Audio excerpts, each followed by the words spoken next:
Welcome back to Spirit of the Outdoors.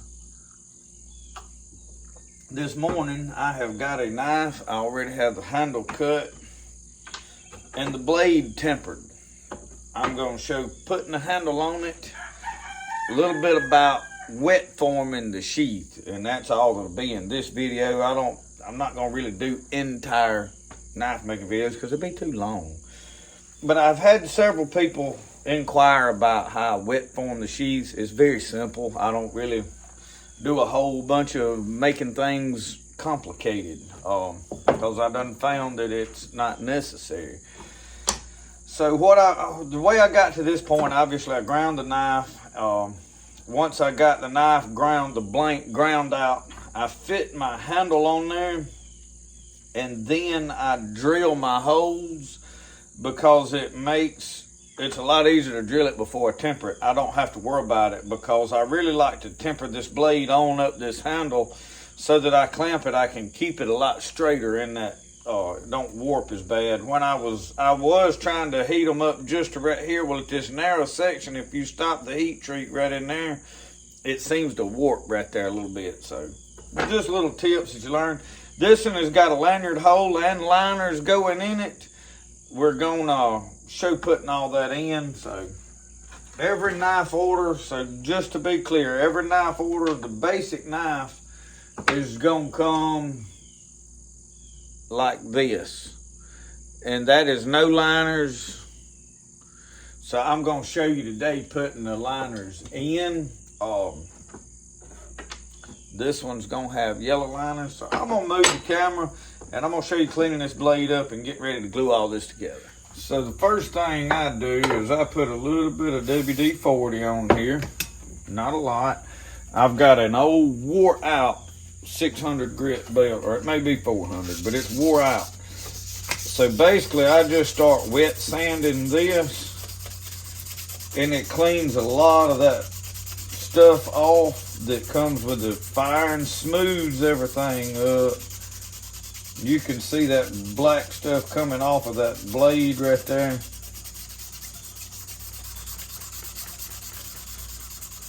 Leaves that nice pretty patina that I like on there. Oh, where's my other rag? I don't like shiny blades, so you see that? You can see a lot of the texture still in that. So, and you can feel once it gets smooth. You ain't looking for something.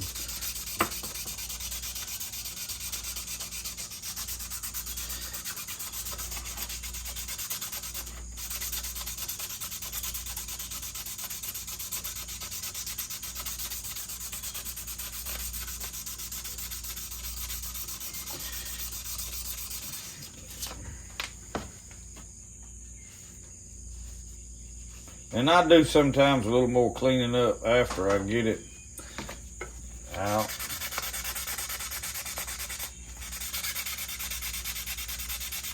The WD-40 just keeps it from taking too much at a time. So you can see after I've done away with the WD-40, it's a lot more came off faster. So if you need to clean surface rust on a knife, WD-40 and real fine sandpaper is the ideal way, even steel wool, but put the WD-40 on there and then do it like you're wet sanding, and you get a lot smoother finish. Won't ruin your blade or metal or gun barrel or whatever it happens to be you're working on. All right.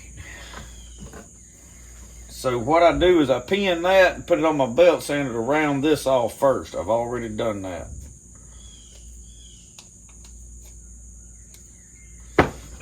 And then I stack these in the order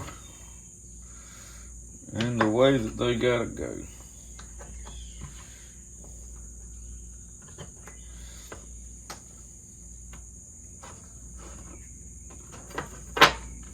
And then I start gluing together.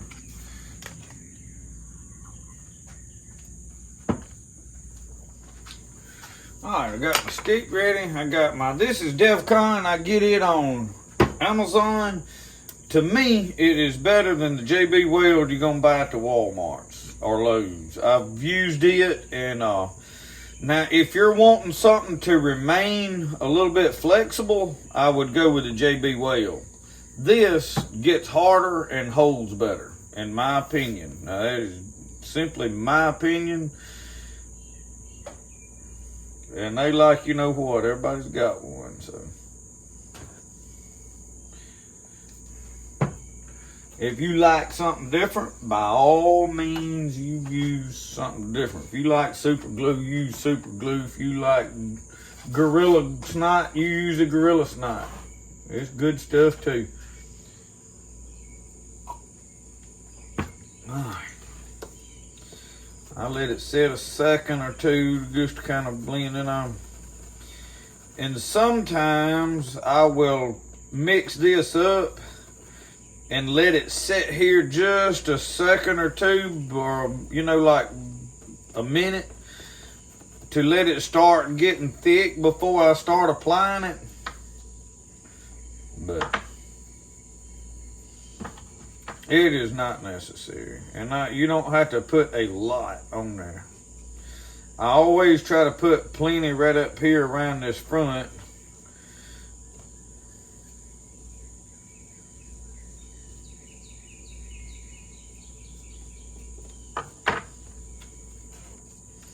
And I just stick it on one side of everything, because I have already dry fitted every bit of this together now, y'all. We're not going in this trying to drill holes and stuff. And I can line my holes and stuff up right there. And then the next thing, keep you a rag, because you're going to get stuff on your fingers, and then you got to grab this blade right here. And I just did that. And you'll get gobbledygook on it. Make sure you put some right down in there where that bolster's going to go.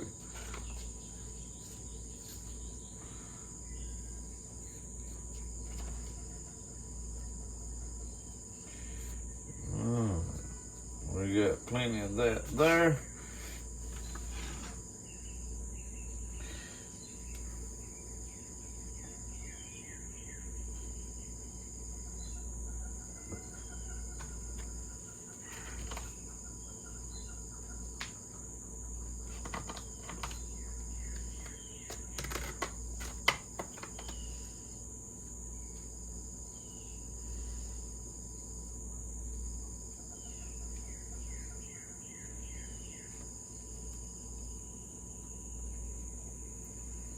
Alright.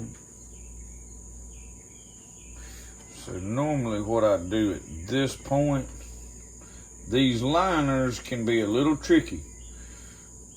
If you ain't careful, you will, trying to drive it through there, it won't actually find the hole, it'll make a hole. And you don't want that to happen. And so right here, you see I'm kind of taking my time and making sure I get all the holes lined up. That is from experience. I have messed them up before. All right, now we need that and this.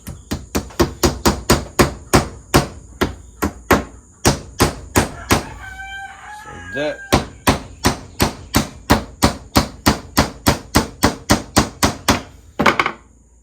cuts.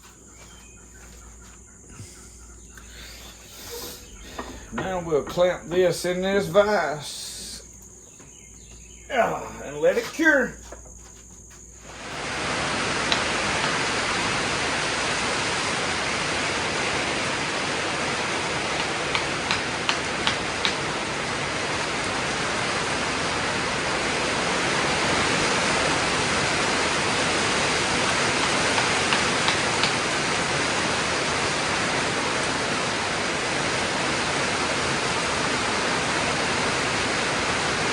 All my holes done, put all of them in with that.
pretty that turn.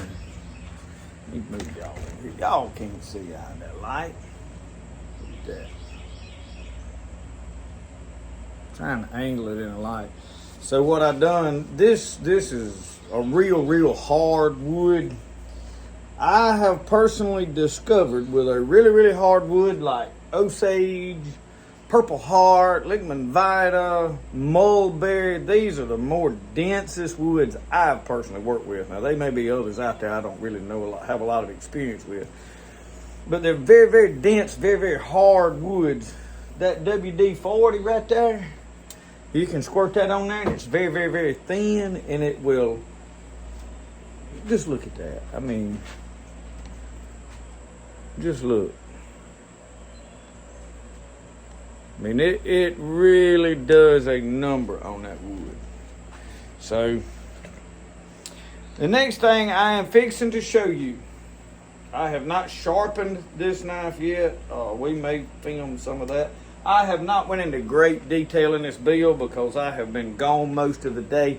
I worked on it a little bit this morning. I come back, picked it up, and some of the steps and stuff I got doing, like shaping all the handle, I've done that a lot of times. I've done it on a lot of lives. I do all my handles with a rasp. This is an old Farrier's rasp. This one's got really rough. That's what I take it down to very close with. Then this one has two different grits, and I don't know how much you can tell in the camera, but anyway, y'all get the idea. I got 2 or 3 different ones, and then I just got some old files. This is a half moon. That is what I use to round out all up in here. I do all of that by hand, and the reason I like to do it by hand is it eliminates mistakes. On that belt grinder, it's turning very fast. If you try to do all of your shaping on there, one little mistake and you got a problem you got to sand out. So doing this by hand, I eliminate for me a lot of mistakes. So that's just a tip for you. You do it like you want to. Make your knife handles the way you want to make them. I ain't say there's a right or wrong way, just sharing what I do. And I know I don't do things like most people. I do a lot of mine by feel, and right now I can feel there's a slight hump right here. Rubbing on this, I think I'm going to be okay with it. I haven't sharpened it yet, but I want to show you, I've had several people ask me about wet forming sheaths. Let's go do that. This knife is well oiled up. I'm not going to wrap it in plastic. I'm going to stick it in a wet sheath. All right, so I have finished stitching up my sheath. I did that off camera. I probably should have filmed that. Like I said, I was out here busy working and stuff going on, and I just was doing things. But I punch them holes, pull off my string, the measurement I need, and then I hand go through the holes. It's straightforward, simple. I got a bucket over here of water. Roscoe likes to drink out of it. Finished sheath, I have went down the edges here with dye. All I have done is dye them. I have not put any oil, anything else on this sheet. So I am fixing to stick it right down in here. That is just water. That is wet now. So here we go. And I take this now and I just, and you feel to make sure it is sitting in there where you want it.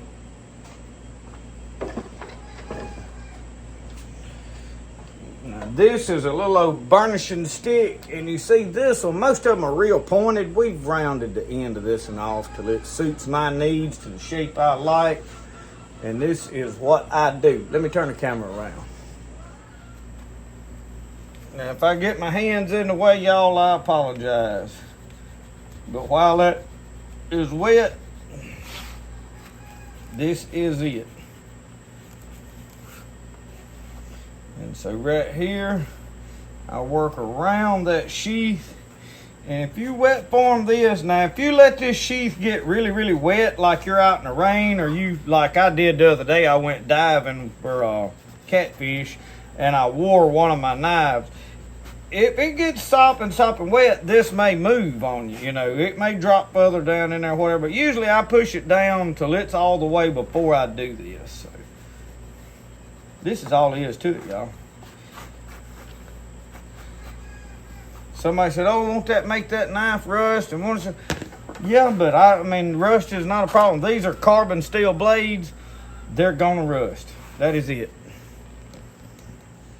So when I get to here, I just lay this down and I let all of this dry right here. Just lay it here and forget about it. Go do something else for a little while. Then I'll come back and I'll soak this thing down with neat's foot oil.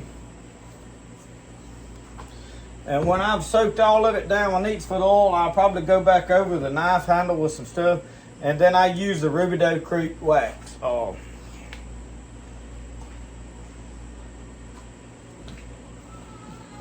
He sent me a couple of cans of this, and it works really good. I've been using it for a while. It is just a wax made in USA. He sells it on his YouTube channel. I think he's got a whatnot. So go look up Rubidoux Creek Outdoors, his YouTube channel. You can see I have used down into this can. I've got another whole can of it. He's gonna get worried I'm gonna run out. But I'm not ready to put this on there yet, but that is what I use. So we're gonna let this dry. And I'll try not to forget and come out here in a hurry, because I think me and Michelle is fixing to go to finish making some salsa that we've had tomatoes picked in the refrigerator and been doing, and I've been doing a lot of other stuff, so we got to get salsa made. So I'm going to go work on that and then come back out here and pick this back up. So, stick with me. So we got a sharpening knife too, so let's get that done. I'm going to put... So what I have got right here is I've got an old wore out 600 grit belt.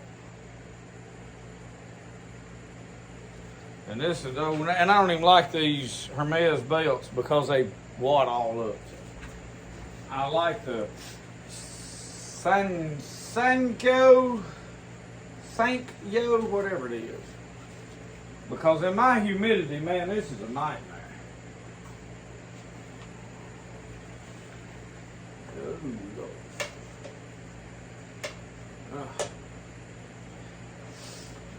Show you how simple this is. It hadn't been sharpened at all yet. So.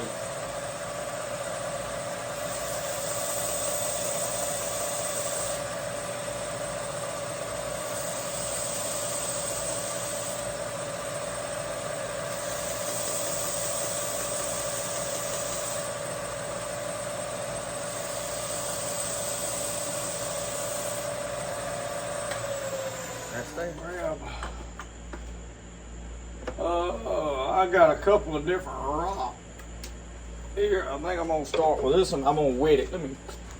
Y'all better see that. I got a bucket of water, sponge thing. That's all I do, just wet it with that sponge. And then it is just a little bit of hand rubbing now.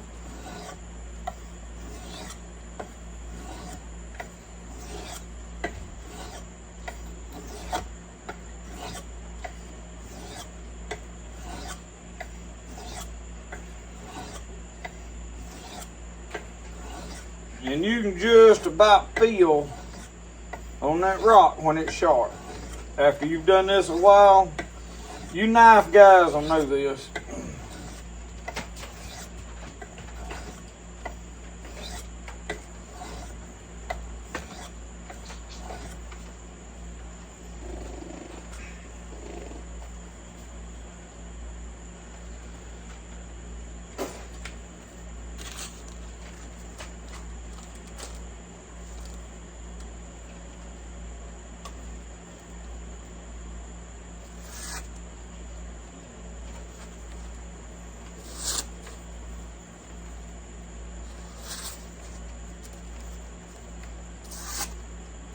Sharp.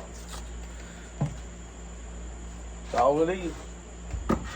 Nothing to it but to do it just that fast. You can go from a blunt piece of steel to a razor's edge. Alright, y'all. You can see outside it has done got dark. It still has not cooled off in here. Not much at all. What is the temperature?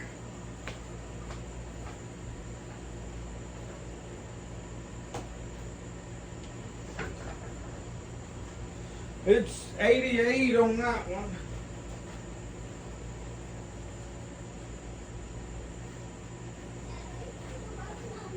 I am. Not right now. It is still almost 90 degrees out here. And the air is so thick that you can see it. I mean, you know what I mean? It ain't that, hey, our temperature is so high right here that's killing us. It feels like you in an oven, like, just sticky like. I hate it. All right, I got to have a piece of a lanyard.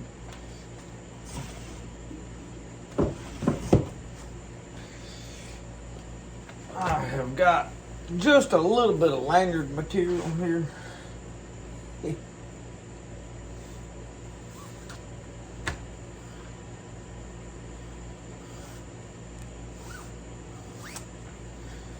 And I have a measurement up here as to where to cut it.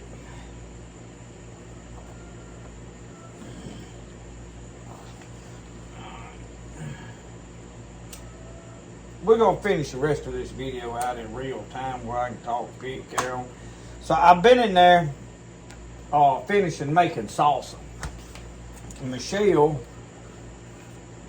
she's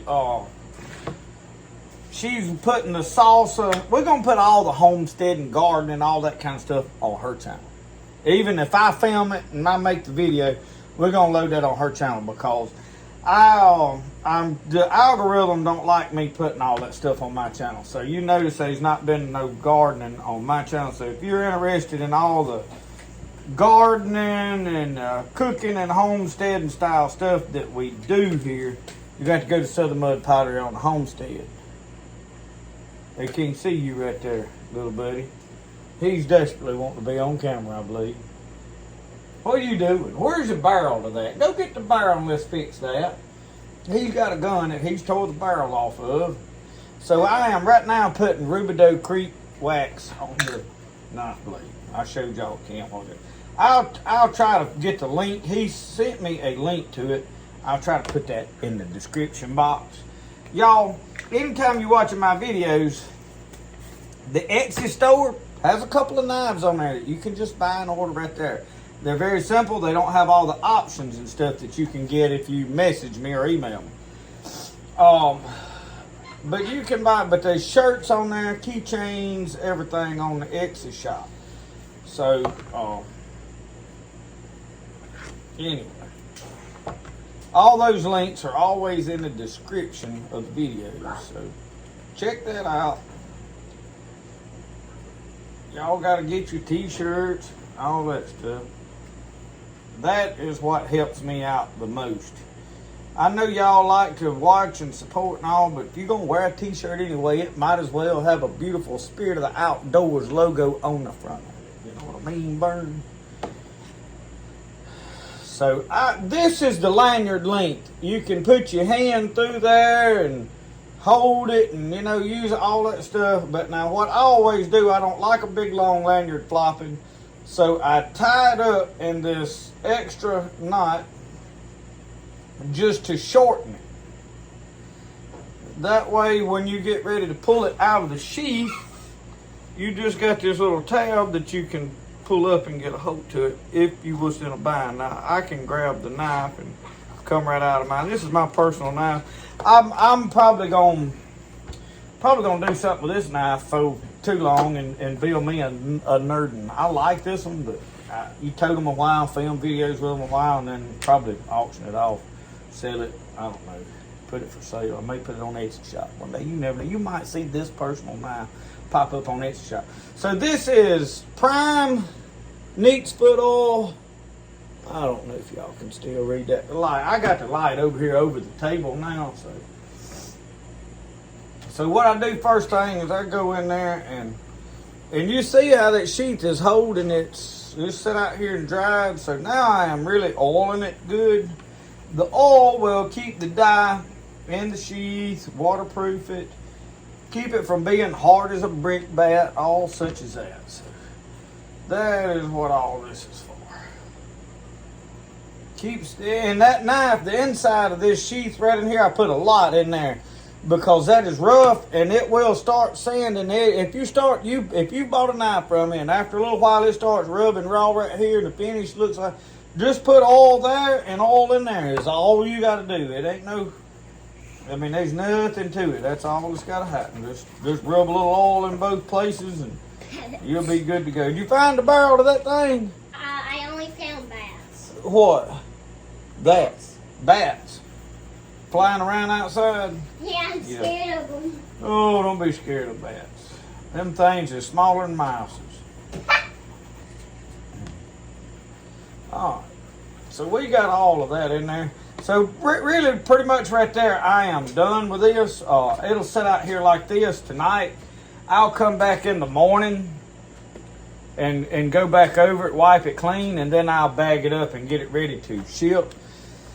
So that's pretty much the extent of putting one of them together. It ain't no whole big lot deal. I'll get some good thumbnail shots of this thing here in a little bit.